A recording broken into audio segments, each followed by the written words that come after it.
এবারে দেশের বিভিন্ন জায়গার আরও কিছু খবর নিয়ে রয়েছে একটি ডেস্ক রিপোর্ট। বাগেরহাটে বিজয় দিবস উপলক্ষে মুক্তিযোদ্ধাদের মাঝে কম্বল বিতরণ করেছে বিএনপি।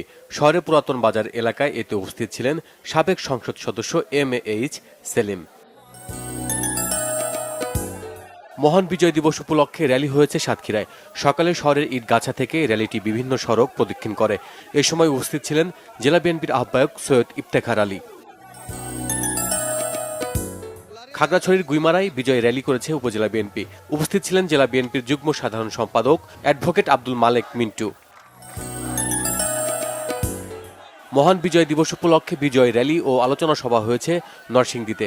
দুপুরে শিবপুর বাস স্ট্যান্ড এলাকা থেকে র্যালিটি বিভিন্ন সড়ক প্রদক্ষিণ করে। এতে উপস্থিত ছিলেন প্রয়াত নেতা আব্দুল মান্নান ভূঁইয়া পরিষদের সদস্য সচিব আরিফুল ইসলাম। ৭১-এর বীর শহীদ ও জুলাইয়ের গণ অভ্যুত্থানে শহীদদের স্মরণে মিলাদ মাহফিল ও আলোচনা সভা হয়েছে কক্সবাজারে। উপস্থিত ছিলেন হোটেল মোটেল গেস্ট হাউস মালিক সমিতির সভাপতি আবুল কাশেম শিকদার সহ অন্যরা। কৃষি বিশ্ববিদ্যালয়ের প্রতিষ্ঠা বার্ষিকী পালিত হয়েছে হবিগঞ্জে। দিনটি উপলক্ষে একটি বর্ণাঢ্য র্যালি বের করা হয়। উপস্থিত ছিলেন বিশ্ববিদ্যালয়ের ভিসি ডক্টর সৈয়দ সায়েম উদ্দিন আহমেদ।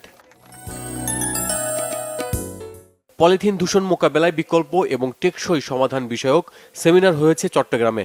জেলা সমাজসেবা মিলনায়তনে এতে উপস্থিত ছিলেন জেলা প্রশাসক ফরিদা খানম। রাজশাহীর তানোর এক আসনে বিএনপির মনোনয়ন প্রত্যাশী সুলতানুল ইসলাম তারেকের উপর হামলার প্রতিবাদে সংবাদ সম্মেলন হয়েছে। উপস্থিত ছিলেন উপজেলা বিএনপির সদস্য সচিব শামসুল আলম। ছাত্রছাত্রীদের মাঝে আর্থিক অনুদান ও শিক্ষা উপকরণ বিতরণ করা হয়েছে বগুড়ায়। গ্লোবাল ফ্যামিলি মুভমেন্ট সেন্টারের সহায়তায় এতে উপস্থিত ছিলেন পুলিশের সাবেক ডিআইজি খান সাইদ হাসান।